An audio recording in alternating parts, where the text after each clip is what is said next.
जैसा एक्सपेक्टेड था, निफ्टी ने इस हफ्ते एक बहुत अच्छी रिकवरी दिखाने के बाद क्लोजिंग दी है और हमने अपने पिछले वीकली एनालिसिस के वीडियो में इसके बारे में डिटेल में डिस्कस भी किया था।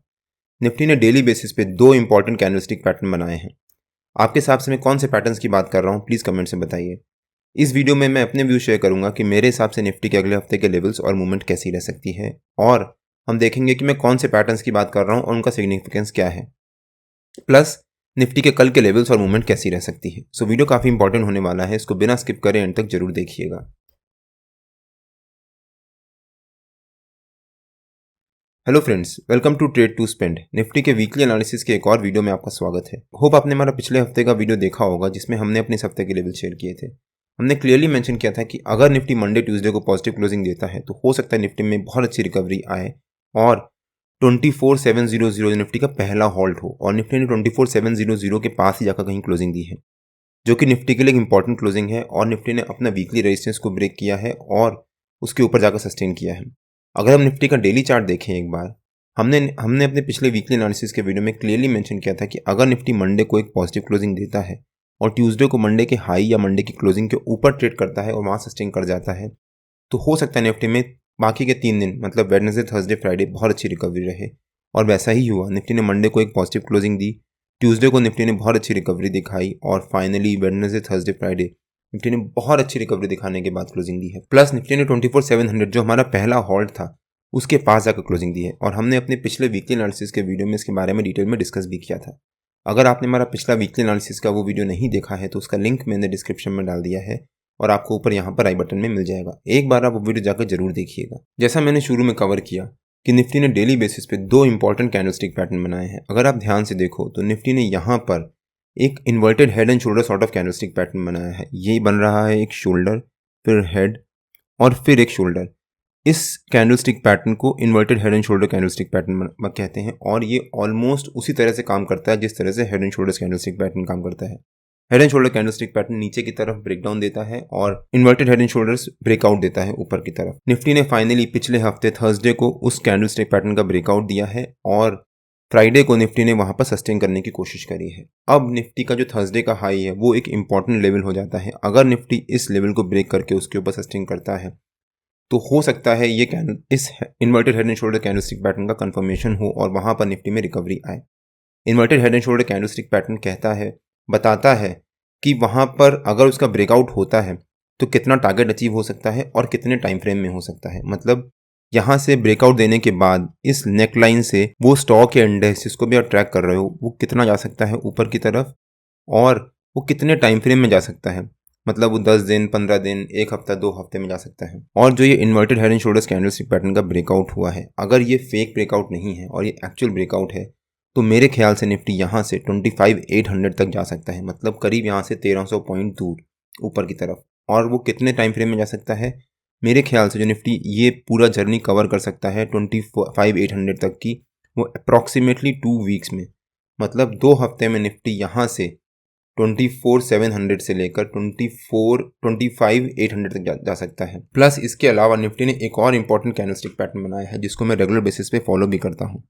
वो है golden crossover candlestick pattern. Golden crossover candlestick pattern क्या होता है? जब 50 EMA 200 EMA से ऊपर हो और जो RSI है वो 40 के नीचे हो और उसके बाद वहाँ से रिकवरी करते हुए 60 के ऊपर क्रॉस करके उसके ऊपर सस्टेन करें। तो मतलब यहाँ पर 50 EMA 200 EMA से ऊपर है और RSI 40 के नीचे था, उसको ब्रेकआउट दिया 40 को, फिर वहाँ से रिकवरी करते करते करते वो 60 के ऊपर आया है और उसके ऊपर सस्टेन कर रहा है। अब अगर RSI यहाँ पर सस्टेन कर जाता है और निफ्टी कल यानी मंडे को और ट्यूसडे को पॉजिटिव क्लोजिंग देता है, तब हो सकता है निफ्टी में एक बहुत अच्छी रिकवरी आए। और ऑलमोस्ट मैंने काफ़ी सारे 80-85% of the time golden crossover अगर ब्रेकआउट होता है तो उसका टारगेट बहुत बड़े होते हैं। होप आपको आइडिया हुआ होगा कि मैं कौन से दो पैटर्न्स की बात कर रहा हूँ, एक inverted head and shoulders candlestick pattern और दूसरा गोल्डन क्रॉसओवर, और दोनों निफ्टी ने डेली बेसिस पे बनाए हैं।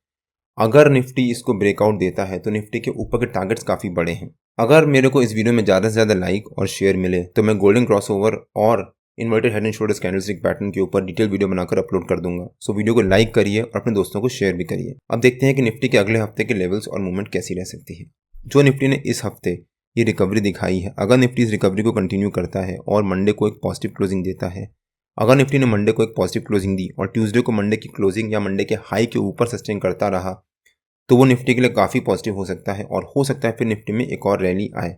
अब अगर निफ्टी के वीकली चार्ट पे आ जाते हैं, मेरे ख्याल से 25,000 जो एक इम्पॉर्टेंट साइकोलॉजिकल लेवल भी है वो निफ्टी का अगले हफ्ते का रेजिस्टेंस रह सकता है। और जो निफ्टी का 24,350 जो हमारा पिछले हफ्ते का रेजिस्टेंस था वो निफ्टी का इस हफ्ते का सपोर्ट रह सकता है। हो सकता है निफ्टी अगले हफ्ते 25,000 एज अ रेजिस्टेंस और 24,350 एज अ सपोर्ट इसी रेंज के बीच में ट्रेड करे। मान लीजिए निफ्टी मंडे को अगर एक पॉजिटिव क्लोजिंग देता है और ट्यूसडे को मंडे के हाई के पास या उसके ऊपर क्लोजिंग मंडे की क्लोजिंग के पास सस्टेन करता है तो निफ्टी में एक बहुत अच्छी रैली आ सकती है। 25,300 निफ्टी का पहला हॉल्ट रह सकता है। अगर निफ्टी ने उसको भी ब्रेक किया तो 25,800 जो मेरा inverted head and shoulders candlestick pattern का टारगेट भी है, हो सकता है निफ्टी वो इस हफ्ते या फिर अगले हफ्ते उन दोनों हफ्तों में अचीव करे। मेरे ख्याल से Nifty head and shoulders candlestick pattern का टारगेट अगले 2 हफ्ते में अचीव कर सकता है। लेकिन अगर निफ्टी ने हमारे सपोर्ट को ब्रेक किया और उसके नीचे सस्टेन किया तो निफ्टी में फॉल भी आ सकता है। अगर निफ्टी ने हमारे सपोर्ट को ब्रेक किया तो पिछले हफ्ते का जो सपोर्ट था वो निफ्टी का हमारा पहला टारगेट, पहला हॉल्ट रह सकता है, मतलब 24,870 के आसपास। हो सकता है फिर 24,870 तक निफ्टी फॉल दिखाए। But overall globally as such कोई भी नेगेटिव न्यूज़ नहीं है जो मार्केट को नीचे लेके जाए। जो भी वॉर्स में डेवलपमेंट्स हो रही हैं वो पहले से वॉर्स चल रहे हैं, कोई नई डेवलपमेंट नहीं हो रही। अब न्यूज़ आ रही है कि यूएस यूक्रेन को फंड करने जा रहा है दोबारा, बट उससे पैनिक मत होइएगा। वो सिर्फ एक अपॉर्चुनिटी है मार्केट को गिराकर वापस ऊपर खींचने की, और वो सिर्फ एक इवेंट बेस्ड फॉल होगा। और मैंने अपने पिछले कई वीडियोस में कवर किया है कि कोई भी बड़ा इवेंट आता है तो उसके बेसिस पे सिर्फ एक इवेंट बेस्ड फॉल आता है और उसके बाद 1-2 दिन में वापस रिकवरी आ जाती है। इंडियन मार्केट को एज सच अभी कोई खतरा नहीं है जो दिख रहा हो हमें सामने। जो भी प्रॉफिट बुकिंग आनी थी मेरे ख्याल से प्रॉफिट बुकिंग आ चुकी है। अब निफ्टी नए ऑल टाइम हाई के लिए तैयार हो रहा है। अगर आपके कुछ क्वेरीज है तो प्लीज़ कमेंट से बताइए, मैं उसका आंसर देने की कोशिश करूंगा। अब अगर निफ्टी के 15 मिनट के चार्ट पे आ जाते हैं और देखते हैं कि निफ्टी के कल के लेवल्स और मूवमेंट कैसी रह सकती है। कल यानी फ्राइडे को निफ्टी दिन भर एक छोटी सी रेंज के बीच में साइडवेज मोड में ही ट्रेड करता रहा और फ्राइडे को मॉनेटरी पॉलिसी भी आनी थी। आरबीआई ने मॉनेटरी पॉलिसी में एज सच कोई बड़ा चेंज नहीं किया जो मार्केट एक्सपेक्ट कर रही थी। इनफैक्ट मार्केट ने ऑलरेडी उसको प्राइसिंग कर रखा था कि आरबीआई की मॉनेटरी पॉलिसी में हो सकता है इस बार भी आरबीआई रेट्स में कुछ भी रिडक्शन ना करे, और जैसा एक्सपेक्टेड था आरबीआई ने वैसा ही किया। निफ्टी ने वहाँ पर दिन भर एक छोटी सी रेंज के बीच में, इनफैक्ट कभी एक टाइम पे तो ऐसा लग रहा था कि मार्केट कहीं मूव ही नहीं कर रही है, इनफैक्ट मार्केट बंद हो गई है। निफ्टी बिल्कुल छोटी सी रेंज के बीच में ट्रेड करता रहा और हमने अपने फ्राइडे के डेली एनालिसिस के वीडियो में क्लियरली मेंशन किया था कि निफ्टी कहीं भी ओपन करे, गैप अप, गैप डाउन या फिर फ्लैट, वेट करिएगा वहाँ पर, जंप करके कॉल या पुट कुछ बाय मत कर लीजिएगा। अगर आप बाय करोगे तो वहाँ पर 10 बजे के बाद बाय करिएगा, क्योंकि उसके बाद निफ्टी में मूवमेंट आने के चांसेस होंगे आरबीआई की पॉलिसी के अकॉर्डिंग। 10-20 तक मार्केट ने वेट किया, उसके बाद 1-2 शार्प मूवमेंट भी आए। यहाँ पर ये देखिए, यहाँ पर एक शार्प फॉल आया, फिर एक बहुत अच्छी रिकवरी आई और उसके बाद मार्केट दिन भर साइडवेज चला गया। इसीलिए आरबीआई की मॉनेटरी पॉलिसी जिस दिन आती है उस दिन मैं 10-10 बजे तक वेट करता हूँ, और मैंने अपने पिछले डेली एनालिसिस के वीडियो में इसके बारे में डिस्कस भी किया था। अगर आपने हमारा फ्राइडे का डेली एनालिसिस का वो वीडियो नहीं देखा है तो उसका लिंक मैंने डिस्क्रिप्शन में डाल दिया है और आपको ऊपर यहाँ पर आई बटन में मिल जाएगा। निफ्टी दिन भर एक साइडवेज मोड में ट्रेड करता रहा और सेम चीज़ बैंक निफ्टी में भी हुई। बैंक निफ्टी भी दिन भर एक साइडवेज मोड में ट्रेड करता रहा। अब देखते हैं कि निफ्टी के कल के लेवल्स और मूवमेंट कैसी रह सकती है। निफ्टी का जो फ्राइडे का इस रेंज बनाई थी जो निफ्टी ने, इस रेंज का जो ऊपर का लेवल था वो निफ्टी का हमारा कल का रेजिस्टेंस रह सकता है, मतलब 24,731 के आसपास। और जो इस रेंज का लो था और जो निफ्टी का 50 EMA का लेवल है 15 मिनट के चार्ट पे, वो निफ्टी का हमारा कल का सपोर्ट रह सकता है, मतलब 24,630 के आसपास।